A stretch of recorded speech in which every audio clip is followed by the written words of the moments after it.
Yeah, good morning, guys. Might happen to our friends in the Philippines. Guys, I wanted to come on here today and talk about, yes, the typhoon, and just give you a little bit of data about the pandemic in the Philippines.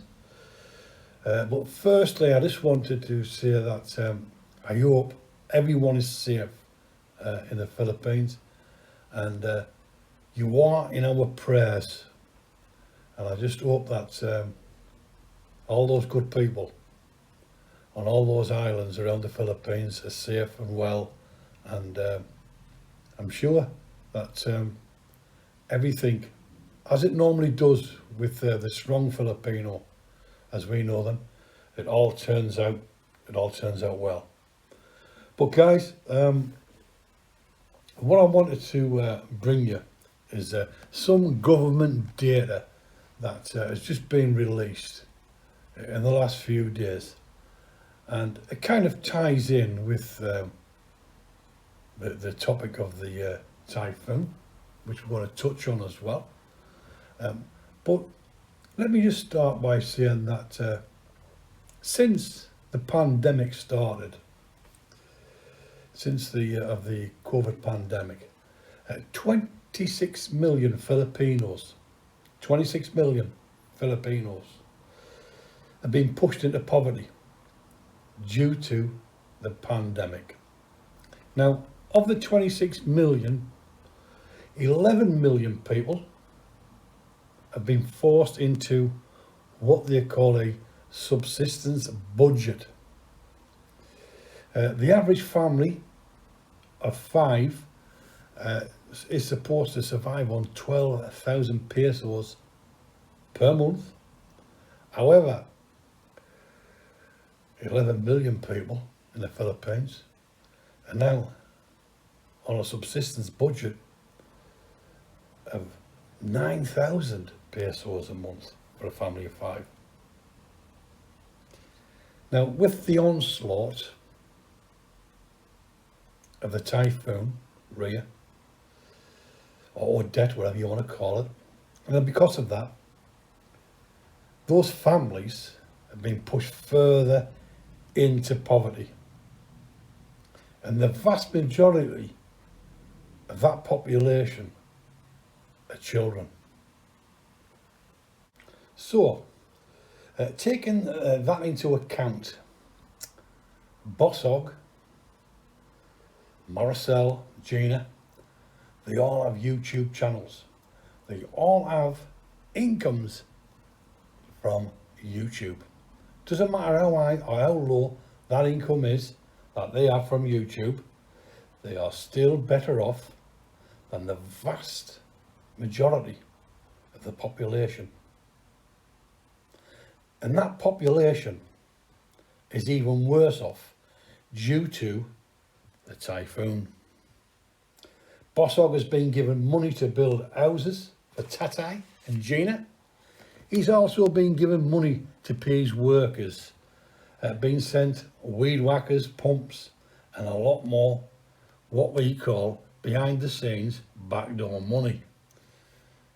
Now, if Brian was successful, if he was a successful businessman, he would be able to pay his own workers.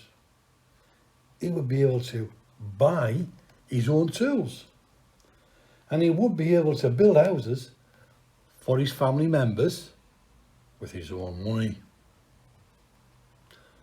Only recently, as we've seen in the prep video for the typhoon, Brian went to get his generator fixed. That generator was sent some time ago. And Bosshog from the BOHOVEL didn't maintain it. Someone went out there, a hard worker, and paid for that generator and sent it to Brian at the BOHOVEL. Bosshog slung it to one side, never maintained it. Typhoon comes along, generator's not working. Now, is that appreciation? Is that a worthy cause? So guys, the point I'm trying to get across here is the fact that there are a lot of people who are worse off than the occupants of the Bohovel. And to you people out there, to the generous people out there, the good-hearted people out there who would like to donate your money to local charities that help the local population, the local community.